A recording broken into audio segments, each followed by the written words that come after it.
Good morning my dear students जैसे कि हम इंटरफेरेंस को पढ़ रहे थे, आज हमने इंटरफेरेंस का मैथमेटिकल ट्रीटमेंट डिस्कस करना है।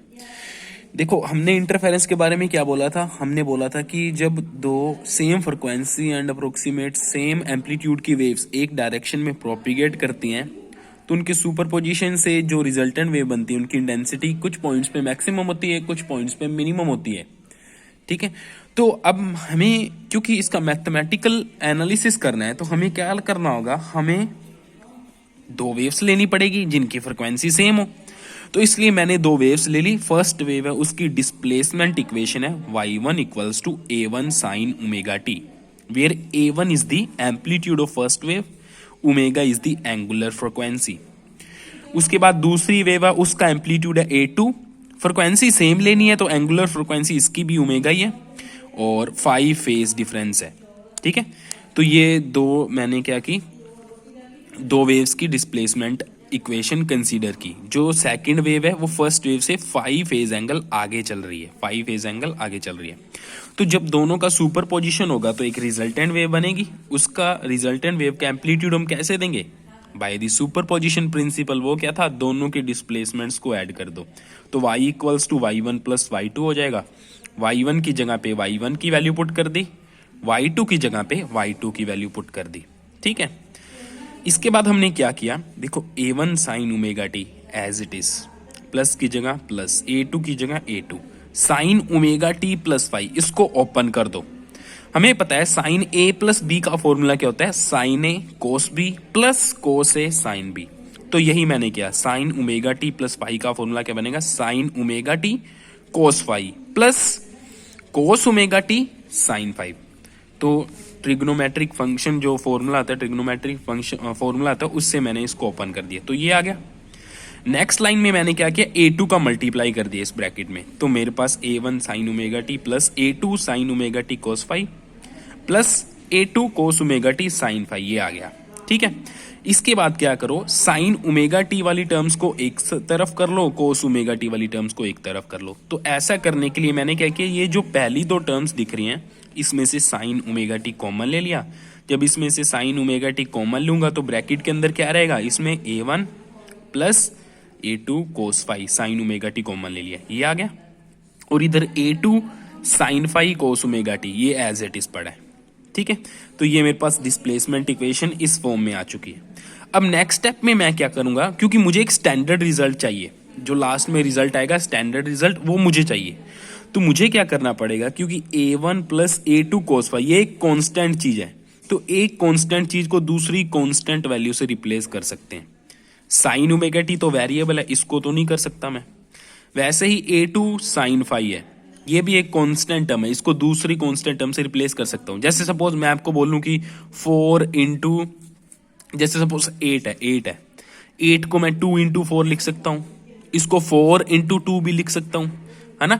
ऐसे करके अगर फिक्स वैल्यू मुझे पता होती है तो मैं दूसरी वैल्यू से रिप्लेस कर सकता हूं, मैं मॉडिफाई कर सकता हूं। तो a1 प्लस a2 कोस 5 है, इसको मैं कंसीडर कर लूंगा r कोस थीटा। r भी कांस्टेंट है और थीटा भी कांस्टेंट है। सिमिलरली a2 साइन 5 है, उसको मैं कंसीडर कर लूंगा r साइन थीटा। तो मेरी नेक्स्ट टर्म क्या बन जाएगी, नेक्स्ट टर्म बन जाएगी, देखो a1 प्लस a2 कोस 5 को मैंने r कोस थीटा कंसीडर कर लिया, a2 साइन 5 को r साइन थीटा कंसीडर कर लिया, तो बन गया y equals to r sine omega t cos 5 plus sine plus r sine theta cos omega t, तो साथ में था ही, तो ये वैल्यू रख दी। अब ये क्या चीज बनी, r sine omega t cos theta plus r sine theta omega t. तो ये एक तरह का कौन सा फॉर्मूला बन गया, ये फॉर्मूला बन गया साइन a प्लस बी का, क्योंकि साइन a प्लस बी का क्या फॉर्मूला था, sine a cos b plus cos a sine b। तो वैसे ही मैं क्या लिख सकता हूं इसको, sign omega t plus theta.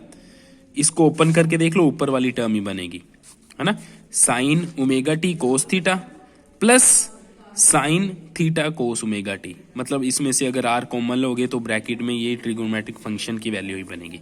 तो ये मेरे पास रिजल्टेंट वेव की डिस्प्लेसमेंट इक्वेशन आ गई। ठीक है, रिजल्टेंट वेव की डिस्प्लेसमेंट, ये स्टैंडर्ड रिजल्ट हमारे पास आ गया।